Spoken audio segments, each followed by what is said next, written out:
ইতিমধ্যে Jisan Warriors league season 2 অনুষ্ঠিত হয়ে গিয়েছে, যেখানে 2 দিনের মাধ্যমে নির্ধারিত হয়েছে কারা হবে চ্যাম্পিয়ন। যেখানে অংশ নিয়েছিল বাংলাদেশ, নেপাল, ইন্ডিয়া, পাকিস্তানের বড় বড় কিছু স্পোর্টস টিম এবং শেষ পর্যন্ত এই 12টি টিম কোয়ালিফাই করে ফাইনালের জন্য। তো প্রথম দিনের পয়েন্টস টেবিল দেখলেই বোঝা যাচ্ছে যে কি পরিমাণ প্রতিদ্বন্দ্বিতা হয়েছে। টপ 8 টিম কিন্তু সবাই ভালো পারফর্ম করেছে। তো শেষ পর্যন্ত দ্বিতীয় দিনে কারা সবথেকে ভালো পারফরমেন্স করে চ্যাম্পিয়ন হয়ে গিয়েছে জিসান ওয়ারিয়র্স লিগের সিজন 2-তে। তো অবশ্যই ভিডিওটি শেষ পর্যন্ত দেখতে থাকো, একটা মুহূর্তও মিস করো না। সিজন 2 এর দ্বিতীয় দিনে কি কি ঘটনা ঘটে গিয়েছে তাই দেখবো আমরা আজকের ভিডিওতে।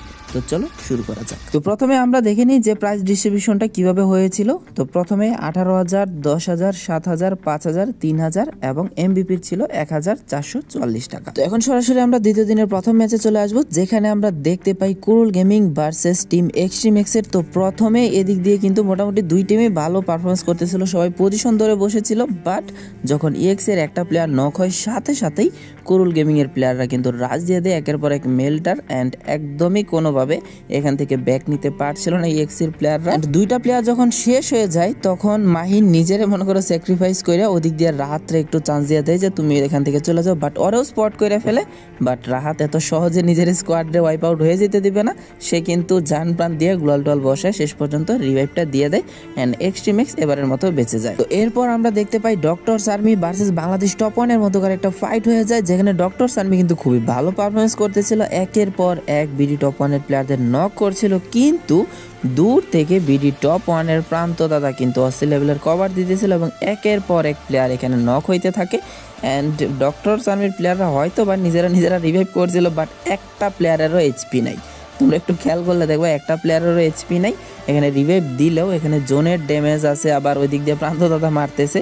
তো কোনোভাবেই কিন্তু ডক্টর আর্মির প্রতীক তার প্লেয়ারদের বাঁচাইতে পারে নাই। তবে প্রতীকেরও যেই পরিমাণ এইচপি ছিল, পিছন দিক দিয়ে আবার প্রান্ত দাদা ছিল, সবাই স্বাভাবিকভাবে ভাববা যে প্রতীক ওইখানে মানে ডক্টর আর্মির যে লাস্ট প্লেয়ারটা ছিল সে ইজিলি হয়তো ওইখানে জোনে মরে গেছে, নাহলে প্রান্ত দাদা মেরে দিছে। কিন্তু তোমরা যখন লাস্টে চলে আসবা তখন দেখবা ওই প্রতীক এখনো বাইচে আছে, কেমনে জোনে ঢুকছে ভাই আল্লাহ ভালো জানে। তো যাই হোক, প্রতীক একা বেঁচে থেকে কিন্তু তার স্কোয়াডে টপ 3-তে নিয়ে চলে আসছে, অ্যান্ড সেও শেষ পর্যন্ত শেষ হয়ে যায়, মানে টপ 3 তো ডান হয়েছে। আর যাই হোক, তো লাস্টে এখানে কুরুল গেমিং এর 3টা প্লেয়ার ভার্সেস আরএসকে 3টা প্লেয়ারের মধ্যকার ফাইট হয়ে যায়। তবে জোন কন্ডিশন কিন্তু আরএসকে দিকে একদমই ভালো ছিল না। আর ফ্লিকার দেখো ভাই এখনো কভার থেকে দূর থেকে মারতেছে, অ্যান্ড টেনিসনটা কিন্তু এখানে নক করে দেয়। বাট টেনিসনের কাছে কিন্তু হরিজেলাইন আছে, এখানে ব্লেড কিন্তু বিষয়টা দেখতে পারতেছিল, যার কারণে সে ক্যারেক্টার ইউজ করে দেয়, মানে অস্কার ইউজ করে দেয়। বাট গ্লোয়ালের ওই সাইডে চলে যাওয়ার কারণে ইজিলি কভার থেকে বের হয়ে যায়, যার কারণে ওরা নক করে দেয়।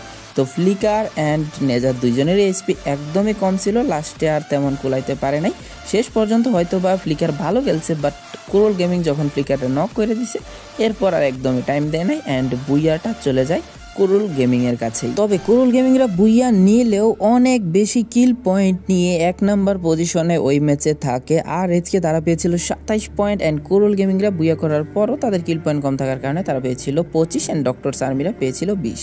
এরপর দ্বিতীয় ম্যাচে সাকিব মল্লিক ভার্সেস বাংলাদেশ টপ 1 এর মধ্যে অনেকক্ষণ যাবত ফাইট হয়, শেষ পর্যন্ত আলিফ গেমিংকে হার মানতে হয়। সে ওখানে জনে ড্যামেজ খাইতেছিল, ব্যাক নিতে গিয়ে শেষ পর্যন্ত পুরোপুরি ক্লিয়ার হয়ে যায়, অ্যান্ড বাংলাদেশ টপ 1-রাও কিন্তু নক করে দেওয়া হয়। তবে সিচুয়েশন বেগতিক দেখে এখানে বাংলাদেশ টপ 1 এর প্লেয়াররা কিন্তু একে একে লঞ্চ প্যাড দিয়ে চলে যায়। তবে সাকিব মল্লিকরা যতক্ষণে তারা প্লেয়ার নিয়ে বাংলাদেশ টপ 1 এর উপর রাজ দেয়, ততক্ষণে পুরোপুরি বাংলাদেশ টপ 1 ওইখান থেকে পগার পার, মানে একদম পুরোপুরি চলে গেছে। আর লাস্ট মোমেন্টে আমরা 4টা স্কোয়াডকে দেখতে পাই, একই ঘরের মধ্যে ছিল 4টা স্কোয়াডই ছিল, কিন্তু এখানে সবার আগে রোটেশনটা নেই এক্সট্রিম এক্স। তারা ভাবতেও পারে নাই যে তাদের জন্য এরকম কিছু অপেক্ষা করতেছে, কারণ তারা ভাবছিল আগে ভাগে এই সাইডে চলে আসলে হয়তো বা বাকি স্কোয়াডরা নিজেরা ফাইট করবে, ওই টাইমে তারা থার্ড পার্টি করবে। কিন্তু বিষয়টা হয়েছে একদম উল্টা, বাকি যে ওই রুমের মধ্যে যতগুলো স্কোয়াড ছিল সবগুলো মিলে এক্সট্রিম এক্সরি মারতেছে। এমনিতে ফ্লিকাররা আগে ভাগে গ্লোয়াল বসায় উপরে উঠাই দিছে একদম সাদে, ওইখান থেকে ফ্লিকার মারতেছে। বাংলাদেশ টপ 1 এর প্লেয়ার 3টা আছে, ওরাও মারতেছে, এন্ড সাকিব মল্লিকের একটা প্লেয়ার বাইচা আছে ভাই, ওই একটা প্লেয়ারও এখানে পুরোপুরি এক্সট্রিম এক্সের দিকেই ফায়ার করতেছে, মানে কি একটা অবস্থা। আগে ভাগে রোটেশনটা নিয়ে পুরোপুরি এখানে এক্সট্রিম এক্স পাইসা যায়, আর বিশেষ করে ফ্লিকার উপর থেকে পুরোপুরি এক্সট্রিম এক্সের হেলথের 12টা বাজা দিতেছিল স্নাইপার শট দিয়ে। তো শেষ পর্যন্ত এখানে সাকিব মল্লিকের একটা প্লেয়ার যে বেঁচে ছিল সে কিন্তু আগে ভাগে শেষ হয়ে যায়, অ্যান্ড #4-এ এখানে ওয়াইপ আউট হয়ে যায় সাকিব মল্লিক স্কোয়াড। অ্যান্ড এদিকে যে এক্সট্রিম এক্সের একটা প্লেয়ার ছিল সেও আর বেশিক্ষণ এখানে সার্ভাইভ করতে পারেনি, সেও কিন্তু এখানে পুরোপুরি শেষ হয়ে যায়। অ্যান্ড লাস্ট মোমেন্টে আমরা দেখতে পাই Bangladesh top 1 versus versus RHK এর একটা ফাইট। বিডি টপ ওয়ানের দুইটা প্লেয়ার আরএচকে দুইটা প্লেয়ারের নক করে দেয়, বাট এখানে ফ্লিকার ছাদের উপর থেকে একদম পারফেক্ট স্নাইপারের কাজ কইরা দেয়। অ্যান্ড লাস্টে শুধু এখানে আলিফ গেমিং ছিল, তারে কিন্তু একদম পুরা স্কোপ ছাড়া অস্থির লেভেলের একটা হেডশট মাইরা আগের ম্যাচে যে বুইয়াটা মিস হয়েছিল এই ম্যাচ আর এই ভুল করে নাই অ্যান্ড বুইয়া করে ফেলে আরএইচকে। এরপর 3 নাম্বার ম্যাচটা হয়েছিল কালাহারিতে এবং প্লেন লাইনটা এক সাইডে একটু বেশি চাপা ছিল, যার কারণে সবাই ল্যান্ডিং করতে একটু সমস্যা হচ্ছিল, যার কারণে এখানে অনেকগুলো আমরা ড্রপ ফাইট দেখতে পাই। তোমাদের জন্য আরেকটি গুরুত্বপূর্ণ মেসেজ দিয়ে দিই। গত ভিডিওতে আমি বলেছিলাম যে যারা পেইড স্ক্রিম এবং ফ্রি টুর্নামেন্টগুলো খেলতে চাও তাদের জন্য একটি হোয়াটসঅ্যাপ গ্রুপ খুলে ফেলেছি। তো তোমাদের সারা পেয়ে আমরা কিন্তু ইতিমধ্যে আমাদের স্ক্রিম অর্থাৎ ডেইলি স্ক্রিমগুলো চালু করে দিয়েছি। কিছুদিন পর যে আমাদের ফ্রি টুর্নামেন্টটা অনুষ্ঠিত হবে, মানে কোনো ধরনের এন্ট্রি ফ্রি থাকবে না, সেই টুর্নামেন্টের অ্যানাউন্সমেন্টও কিন্তু এই হোয়াটসঅ্যাপ গ্রুপে আসবে। তাই মিস না করতে চাইলে অবশ্যই জলদি জলদি জয়েন হয়ে যাও আমাদের হোয়াটসঅ্যাপ গ্রুপের লিঙ্ক ডেসক্রিপশন এবং কমেন্টে লিঙ্ক পিন করা থাকবে। তো আমরা আবার ম্যাচে ব্যাক চলে আসি। এখানে বাংলাদেশ টপ ওয়ান এবং একে মিরাজের মধ্যে ভাই অস্থির লেভেলের ফাইট হইতেছিল। ভাই একজন আরেকজনের নক করে ক্লিয়ার দিয়ে দেয়, আবার একজন আরেকজনের রিভাইভ দেয়, মানে 4টা প্লেয়ার করে বাইচে থাকতেছিল বারবার এবং নিজেরা একজন আরেকজনের নক করে কিল নিতেছিল, বাট মনে করো কেউই পুরোপুরি ক্লিয়ার হইতেছিল না, একটু পরপর নিজেরা রিভাইভ দিয়ে দিতেছিল। কিন্তু এখানে আমরা দেখতে পাই তাদের মধ্যে ফাইটের সময় ডক্টরস আর্মি কিন্তু #11-এ ওয়াইপ আউট হয়ে যায়, যেটা ডক্টরস আর্মিদের জন্য খুবই খারাপ একটা অবস্থা ছিল বলতে পারো। তো দেখো এখানে একে মিরাজের প্লেয়ার আবার পুরোপুরি রিভাইভ হয়ে গেছে অ্যান্ড এদিকে জ্যাক রাজ দেওয়া শুরু করে দেয়, একদমই স্পট করতে পারে না প্লেয়াররা, যার কারণে পুরোপুরি এখানে ফিনিশ দিয়ে দেওয়া হয়। রাতবাইয়ের কাছে ভালো একদম গান ছিল না, সে বিজন দিয়ে একটা প্লেয়ারের নক করলেও ক্লিয়ার দিতে যাইয়া এখানে একে মের আরেকটা প্লেয়ারের কাছে সে পুরোপুরি শেষ হয়ে যায়। তো বাংলাদেশ টপ ওয়ান 5টা এলিমিনেশন পয়েন্ট এখানে বের করলো, ম্যাচের প্রথম দিক থেকেই কিন্তু পুরোপুরি ব্যাকফুটে চলে যায়। অ্যান্ড এদিকে আলিফ গেমিং এখানে কিন্তু সিচুয়েশনটা বুঝে আগে ভাগেই দূরে নাই ম্যাচ। তো লাস্ট মোমেন্টে এসে আমরা দেখতে পাই 12টা প্লেয়ার মাত্র বেঁচে আছে, কিন্তু 6টা স্কোয়াড অ্যালাইভ, মানে প্রত্যেকটা স্কোয়াডেরই 1-2টা করে প্লেয়ার বেঁচে ছিল। তবে একের পর এক স্কোয়াড এখানে ওয়াইপ আউট হয়ে থাকে, মানে একটা প্লেয়ার এলিমিনেট হইতেছে অ্যান্ড পুরো স্কোয়াডই ওয়াইপ আউট হয়ে যাইতেছে। তবে একটা জিনিস কি, এখানে ধারাবাহিক পারফরমেন্স কিন্তু করছিল টিম আরএচকে, বাট এবার ম্যান পাওয়ার একদমই কম ছিল। And BD top one and Pakistani squad RZX দুই সাইড দিয়ে মাইরা পুরোপুরি কিন্তু আরএচকে শেষ করে দেয়। এখানে লাস্ট মোমেন্টে আমরা দেখতে পাই মাত্র 2টা স্কোয়াড বেঁচে রয়েছে, একটা পাকিস্তানি স্কোয়াড RZX 3টা প্লেয়ার নিয়ে বেঁচেছিল এবং বাংলাদেশ টপ ওয়ানে 4টা প্লেয়ার নিয়ে বেঁচেছিল। বাংলাদেশ টপ ওয়ান প্রথম দিকে ব্যাকফুটে থাকলো, তারা কিন্তু লাস্ট মোমেন্টে এসে 4টা প্লেয়ার নিয়ে বেঁচে আছে, তাদের অলরেডি 13টা এলিমিনেশন হয়ে গেছে। অ্যান্ড দূর থেকে আলিফ গেমিং কভার দিতেছে এবং কাছে যায় শুভ একের পর এক ড্যামেজ দিতেছে ওয়ান শট গানের। এমনিতেও ম্যান পাওয়ার নিয়ে বেঁচে আছে বাংলাদেশ টপ ওয়ান, আবার দূর থেকে আলিফ গেমিং কভার দিতেছে। শেষ পর্যন্ত এখানে পাকিস্তানি স্কোয়াড RZX এর কিছুই করার ছিল না, বুইয়াটা চলে যায় বাংলাদেশ টপ ওয়ানের কাছে। তো 16 কিলে বুইয়ার মাধ্যমে বাংলাদেশ টপ ওয়ান এই ম্যাচ থেকে 28 পয়েন্ট পেয়েছিল। পাকিস্তানি স্কোয়াড RZX তারা পেয়েছিল 24 পয়েন্ট এবং টিম রেড হক্স তারা কিন্তু ধারাবাহিক পারফরমেন্স করে যাচ্ছিল এন্ড তারা এই ম্যাচেও 18টা পয়েন্ট পেয়ে গিয়েছিল। এরপর 4 নাম্বার ম্যাচে চলে আসবো। তো 4 নাম্বার ম্যাচে লাস্ট 4টা স্কোয়াড বেঁচে ছিল, সেখানে আমরা আবারও দেখতে পাই আরএইচকে কে, মানে তারা কিন্তু প্রত্যেকটা ম্যাচ থেকেই এখানে পজিশন পয়েন্ট সহ কিল পয়েন্ট নিয়ে নিচ্ছিল, যার কারণে তাদের টপ ওয়ান পজিশন কিন্তু তখনও এখানে বোঝা যাচ্ছিল যে তারা ধরে রেখেছে। তো এদিকে ভাই ওবায়দুল ভাইরা অলরেডি 19টা কিল করে ফেলছিল এন্ড ওবায়দুল ভাইরা ছাদে উঠাই দিছে, সে একের পর এক প্লেয়ার এখানে স্নাইপার শট দিতেছে আর পুরোপুরি এখানে ওবায়দুল ভাইয়ের প্লেয়াররা ক্লোজ রেঞ্জে ঢুকে সাকিব মল্লিকের পুরা স্কোয়াডরে এখানে ওয়াইপ আউট করে দেয়। তো আরএইচকে এখানে লাস্টে 2টা প্লেয়ার নিয়ে বেঁচে ছিল। তো এই ম্যাচে হয়তো বা তাদের কিল পয়েন্ট তেমন একটা ছিল না, কিন্তু একটা জিনিস কি, তারা কিন্তু প্রত্যেক ম্যাচ থেকে ধারাবাহিক এখানে পয়েন্ট নিয়ে যাচ্ছিল। এই ম্যাচ থেকেও দেখো অলরেডি পজিশন পয়েন্ট তাদের কনফার্ম হয়ে গেছে, কিল পয়েন্ট হয়তো বা কম, তারপরও এই ম্যাচ থেকে কিন্তু তারা কিল পয়েন্ট না পেলেও তাদের 15 পয়েন্ট এই ম্যাচ থেকে কনফার্ম হয়ে গিয়েছে। তো এমনিতেই 2v4 সিচুয়েশন আর বর্তমানে MP40 তো জানোই কত সুন্দর গান হয়ে গেছে। তো MP40-র কারণে ওয়ান শট গানের সামনে একদমই দাঁড়াতে পারেনি নেজা, তারা কিন্তু এখানে শেষ করে দেয়। ফ্লিকার এইখানে লাভ দিয়ে শট দেওয়ার আগেই পুরোপুরি কিন্তু হেডশট মাইরা শেষ করে দেয় ওবায়দুল ভাই। তো এখন চলে যাবো 5 নাম্বার ম্যাচে। তো আগের ম্যাচে ওবায়দুল ভাইরা ডোমিনেট করে বুইয়া করলেও এই ম্যাচে এক্সট্রিম এক্সের সাথে দেখা হয়ে যায় অ্যান্ড মাহিন ইউ বিউটি একের পর এক প্লেয়াররা এখানে নক করতে থাকে ওয়ান শট গান দিয়ে অ্যান্ড শেষ পর্যন্ত পুরো স্কোয়াডরেই ওয়াইপ আউট করে দেওয়া হয় ওবায়দুল ভাইয়ের। তো এই ম্যাচে এক্সট্রিম এক্সের পারফরমেন্স খুবই ভালো ছিল, কিন্তু জোনে ফাইসা যাওয়ার কারণে তাদের 4টা মেম্বার থাকা সত্ত্বেও সেখান থেকে 2টা মেম্বার হারাইতে হয় জোনে ঢুকতে ঢুকতে অ্যান্ড আরএচকেরও একই অবস্থা হয়, তারা 2টা প্লেয়ার নিয়ে এখানে কিন্তু জোনে ফাইসা যায়।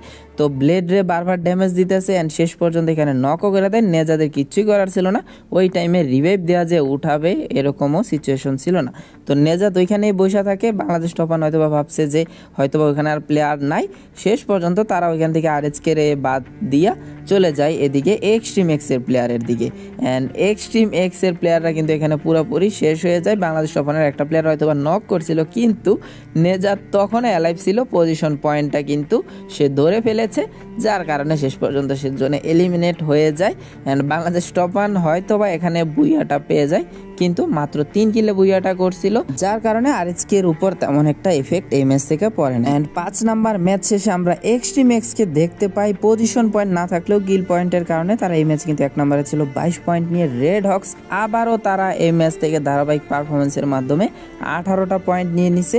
অ্যান্ড বাংলাদেশ টপ 1 বুইয়া করার পরও তারা কিন্তু 3 নাম্বার পজিশনে ছিল এই ম্যাচে, কারণ তাদের কিল পয়েন্ট একদমই কম ছিল। তো এরপর আমরা একদম সরাসরি লাস্ট ম্যাচে চলে আসবো। তো লাস্ট ম্যাচে আরএসকে কিন্তু একদমই বাজে পারফরমেন্স করে, তারা একটাও কিল না করে #7-এ ওয়াইপ আউট হয়ে যায়। অ্যান্ড বাংলাদেশ টপ 1 ওবায়দুল ভাই 2টা স্কোয়াডের কাছেই সুযোগ ছিল ভালো একটা কিল পয়েন্ট নিয়ে বুইয়া করার মাধ্যমে আরএসকে পেছনে ফেলা। তো আমরা এই গেমিংদের দেখতে পাই, তারাও কিন্তু ফুল স্কোয়াড নিয়ে বেঁচেছিল, 14টা কিল পয়েন্ট নিয়েছিল, কিন্তু বাংলাদেশ টপ 1-এর শিকার হয় একের পর এক প্লেয়ার। অ্যান্ড ওবায়দুল ভাইও কিন্তু 2টা প্লেয়ার নিয়ে ওই দিক দিয়ে কট দিয়ে মারতেছিল, যার কারণে এই গেমিংদের আগে ভাগে এখানে ওয়াইপ আউট হয়ে যাইতে হয়।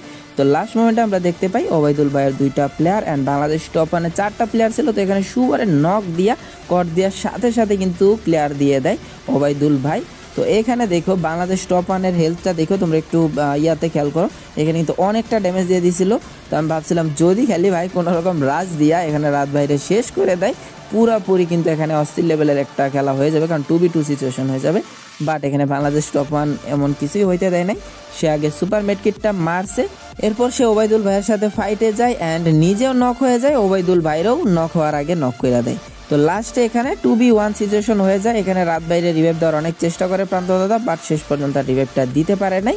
তো শেষ পর্যন্ত ওবায়দুল ভাইরা লাস্ট মোমেন্টে ভালো খেললেও 2টা প্লেয়ার বেশি শেষ করতে পারে না, অ্যান্ড বুইয়াটা চলে যায় বাংলাদেশ টপ 1-এর কাছে। তো যেহেতু লাস্ট ম্যাচে একদমই বাজে পারফরমেন্স করেছিল আর এইচকে, কারণ লাস্ট ম্যাচ থেকে তারা মাত্র 4 পয়েন্ট পেয়েছিল, শুধুমাত্র পজিশন পয়েন্টটা। তো এই ম্যাচ থেকে এই গেমিংরা 22 পয়েন্ট পেয়েছিল, রাত ভাই ওয়াইটিরা 20 পয়েন্ট পেয়ে গেছিল, ওবায়দুল ভাই পেয়েছিল 19 পয়েন্ট, নিলয় গেমিংরা 13 পয়েন্ট পেয়েছিল এই ম্যাচ থেকে। তবে সকল জল্পনা কল্পনা শেষে শেষ পর্যন্ত চ্যাম্পিয়ন হয়ে যায় রেড হক্সি। লাস্ট ম্যাচ বাজে যাওয়া সত্ত্বেও তারা কিন্তু বাকি টিমদের থেকে ভালো পরিমাণে লিড নিয়ে 208 পয়েন্ট নিয়ে চ্যাম্পিয়ন হয়ে যায়।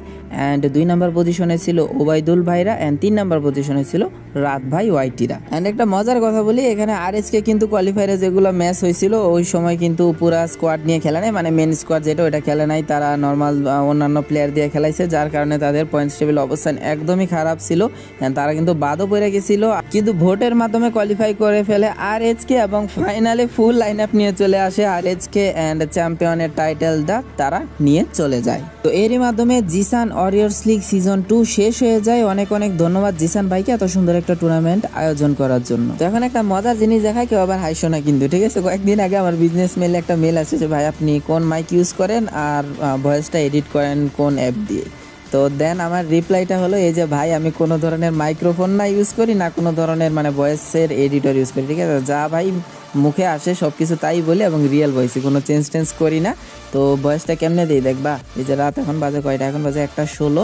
আমি এই চেয়ারের উপর বসে আছি, যখন ভয়েস দিতেছি কম্বলের নিচে মাথা ঢুকায় ভয়েস দিতেছি যাতে আশপাশে তেমন শব্দ না আসে এবং বাইরের সাউন্ডও যাতে না আসে, ঠিক আছে? এই হলো আমার ভয়েসের সেটআপ, ঠিক আছে? মানে কম্বলটা হলো আমার এখানে সাইলেন্সার, যখন মনে করো একটু গরম লেগে যায় পাশে ফ্যান আছে, ফ্যানটা সাইরে দিই, ফ্যানটা সাইরে মনে করো যে যেই ভয়েসটা দিছি ওটা একটু শুনি, দেন আবার বন্ধ করে আবার কম্বলের নিচে মাথা ঢুকায় আবার ভয়েস। তবে দিনের বেলা যখন বাসায় কেউ না থাকে তখন আরামে একটু ভয়েস দেওয়া যায়। তো আজকের ভিডিওটি ছিল এই পর্যন্তই। তো রাতের বেলায় আমার ভয়েস সেটআপটা তোমাদের কাছে কেমন লাগছে, আমার সাইলেন্সারটা কেমন লাগছে অবশ্যই কমেন্ট করে জানিয়ে দিও। আরো একবার মনে করায় দিই, তোমরা যারা পেইড স্ক্রিমগুলো খেলতে পছন্দ করো, ফ্রি টুর্নামেন্ট খেলতে পছন্দ করো, জলদি জয়েন হয়ে যাও আমাদের হোয়াটসঅ্যাপ গ্রুপে। এন্ড আরেকটা প্রশ্ন তোমাদের জন্য রেখে গেলাম, সেটা হলো আজকে যে টুর্নামেন্টটা হয়েছিল সেখানে এমভিপি প্লেয়ার কে ছিল? টিম আরএচকে থেকেই হয়েছিল, বাট এমভিপি কে হতে পারে তোমাদের কি মনে হয় তা অবশ্যই কমেন্ট করে জানিয়ে দিও। তো দেখো হবে তোমাদের সাথে অন্য কোনো টুর্নামেন্টের ভিডিও নিয়ে। আর আজকের ভিডিওতে লাইক এম থাকবে 500, আশা করি তোমরা পূরণ করে দিবা। ভালো থেকো, সুস্থ থেকো, আল্লাহ হাফেজ।